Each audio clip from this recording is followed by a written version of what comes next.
We're not done, though, with clean and unclean yet. We've got a ways to go still. The Lord spoke to Moses and Aaron. Speak to the Israelites and say to them, when any man has a bodily discharge, the discharge is unclean. Whether it continues flowing from his body or is blocked, it will make him unclean. This is how his discharge will bring about uncleanness. Any bed the man with the discharge lies on will be unclean. Anything he sits on will be unclean. Anyone who touches his bed must wash his clothes and bathe with water, and he will be unclean till evening. So you can become unclean by touching something that an unclean man has touched. Whoever sits on anything the man with the discharge sat on must wash his clothes and bathe with water, and he will be unclean till evening. Whoever touches the man who has a discharge must wash his clothes and bathe with water, and he will be unclean till evening. If the man with the discharge spits on someone who is clean, now you only do that if you really hate the guy. You wouldn't normally spit on someone. That person must wash his clothes and bathe with water, and he will be unclean till evening. Everything the man sits on when writing will be unclean, and whoever touches any of the things that were under him will be unclean till evening. Whoever picks up those things must wash his clothes and bathe with water, and he will be unclean till evening. Anyone the man with a discharge touches without rinsing his hands with water must wash his clothes and bathe with water, and he will be unclean till evening. A clay pot that the man touches must be broken, and any wooden article is to be rinsed with water. So there is an element of cleansing by water here. You wash yourselves to become clean. Wash your clothes. Wash your hands. Now again, we're not really talking about hygienic washing. There may be some hygienic value in this, but that's not really the point. Later on in the New Testament, the Pharisees are going to get after Jesus and his disciples for not washing their hands before they ate. But they're not talking about a hygienic washing. I'm not even sure if they understood the concept of hygienic washing. I'm not sure when in history that finally came to dawn on man.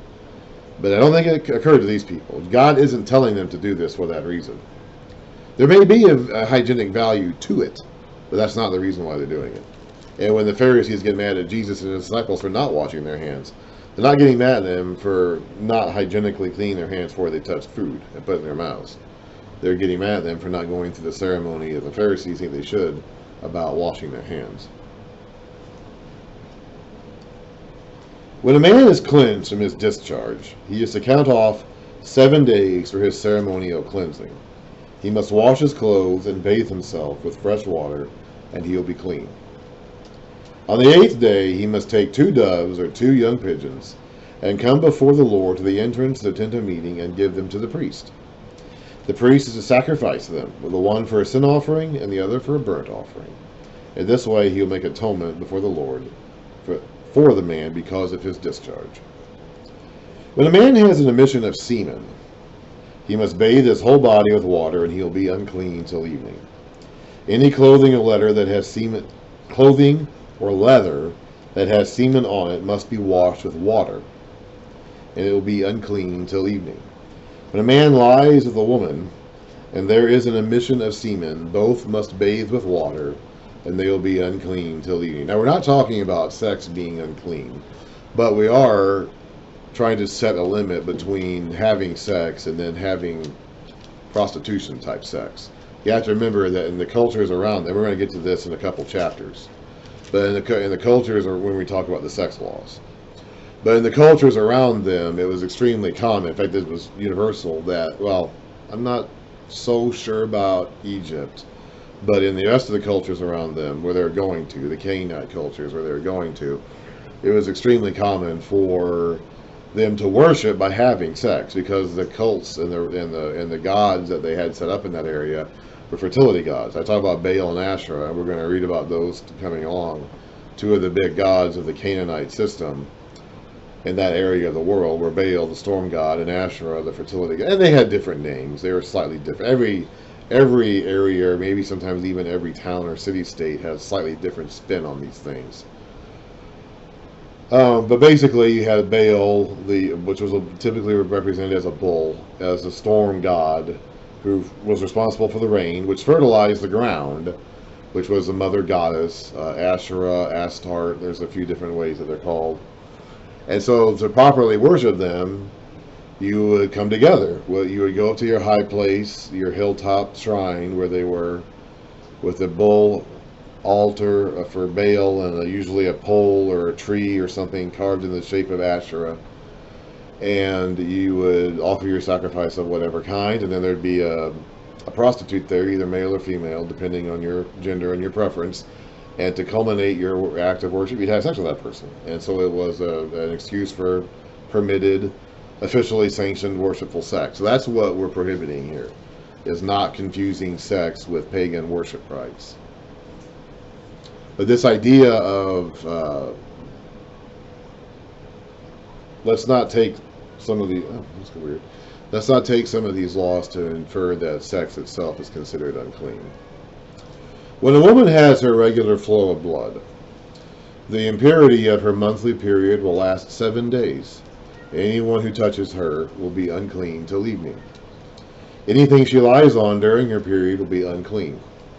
Anything she sits on will be unclean. Whoever touches her bed must wash his clothes and bathe with water, and he'll be unclean till evening. Whoever touches anything she sits on must wash his clothes and bathe with water, and he'll be unclean till evening. Whether it is the bed or anything she was sitting on, when anyone touches it, he'll be unclean till evening. If a man lies with her, and her monthly flow touches him, he will be unclean for 7 days. Any bed he lies on will be unclean. When a woman has a discharge of blood for many days at a time, other than her monthly period, or has a discharge that continues beyond her period, she'll be unclean as long as she has a discharge, just as in the days of her period. Any bed she lies on while her discharge continues will be unclean, as is her bed during her monthly period. And anything she sits on will be unclean, as during her period. Whoever touches them will be unclean. He must wash his clothes and bathe with water, and he will be unclean till evening. When she is cleansed from her discharge, she must count off 7 days, and after that, she will be ceremonially clean. Again, there's that reference to ceremony. We don't say that every time, but we say that often enough to remind us all this is ceremony. Ceremonially clean or unclean, ritually pure or impure. On the 8th day, she must take 2 doves or 2 young pigeons and bring them to the priest at the entrance to the tent of meeting. The priest is to sacrifice one for a sin offering and the other for burnt offering. In this way, he will make atonement for her before the Lord for the uncleanness of her discharge. You must keep the Israelites separate from things that make them unclean, so they will not die in their uncleanness for defiling my dwelling place, which is among them, or my tabernacle, which is among them. So God is holy. The Israelites are not holy. In order to enter their presence, they must be made holy. They must be made ceremonially clean. These are the regulations for a man with a discharge, for anyone made unclean by an emission of semen, for a woman in her monthly period, for a man or woman with a discharge, and for a man who lies with a woman who is ceremonially unclean.